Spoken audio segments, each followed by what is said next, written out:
Riding Hood, Part 3. A few dancers kept company of the last lingering patrons, while others, who had their fill of groping hands, much as she did, readied themselves to leave. The changing room is hardly crowded, yet with its small size and narrow width it makes the task more difficult. So she sits in a corner and waits for the bodies to clear. Along the opposing wall are 4 standing mirrors, 2 with small tables and chairs used mostly for the application of makeup, the other 2 for admiring or straightening an outfit. Horridly bright white lights upon the tables make her head hurt, so she does her best not to look directly at them. Dreams of her warm bed lure her off into distant thought.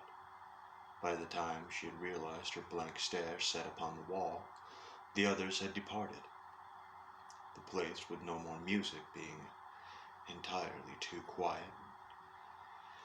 She stands up, stretching, the netted fabric like coarse stone over her tired skin. "Spectacular," he says once more, this time from the back of her mind. Still, she jumps at it. Looking around for a moment, letting her heart settle, she moves to the center of the room.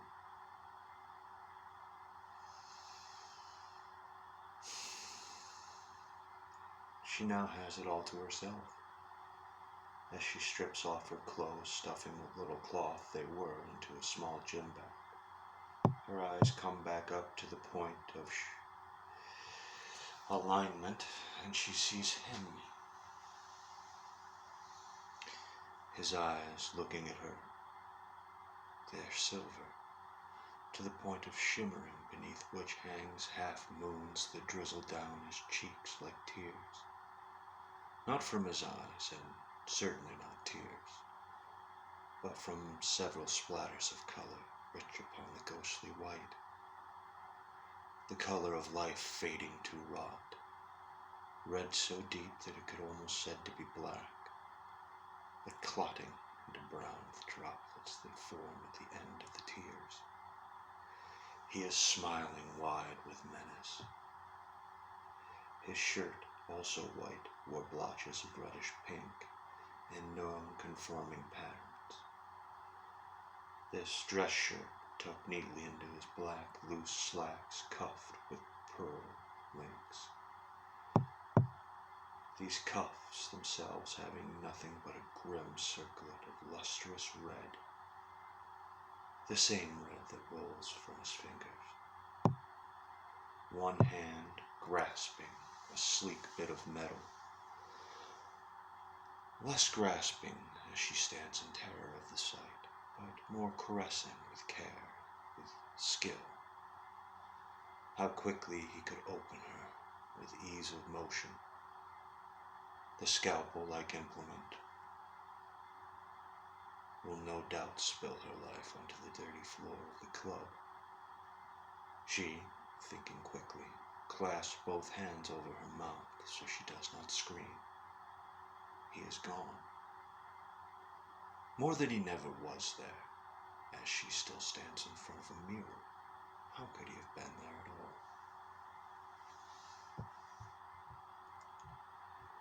Quickly gathering her things, she slips out the door, allowing herself a moment in the cool air outside, a moment to gather herself before getting in her car and driving towards her town.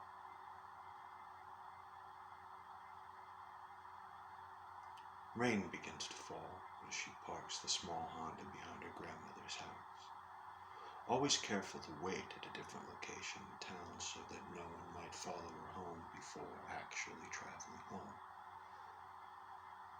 The first consecutive drops timed perfectly as she stands up out of the door, turned to a downpour in a nanosecond, cold as it is, garnering a shriek from her, soaking her to the bone in an instant. "Damn it all!" she cries out, then quickly looks to the upstairs window above where she had parked, a soft glow of TV coming through the thin white curtain.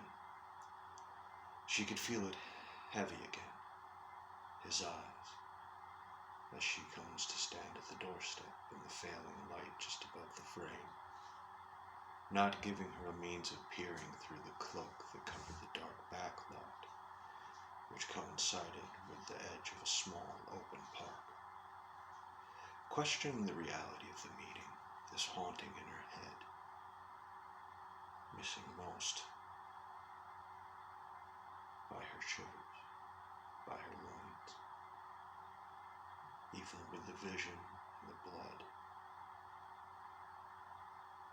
and the rain, which may have cooled them. The ache is still there, like watching wolves in the moonlight, dancing a cunning tango, a beautiful waltz of death and devouring. Brushing it off as lonely longing, she opens the door into the warm air of the kitchen, turning off the light outside. Now the kitchen is dark. She knew the pathways just fine, walking with her hand out to feel for the walls or the counters, each step careful and quiet, hip bumping the floating island. Something soft, silky, and unfamiliar brushes beneath her fingertips. Writing sensation as well as scent. The smell of a freshly cut rose lays vaseless on the countertop. She didn't turn the light on. Sleep and tension work against her rational urges. She pauses to smell the fragrant aroma. Her gaze along the counter, which is useless in the pitch black, found nothing. Her fingers, however, pricked the thorn. Something in that dark room made her hair stand on end.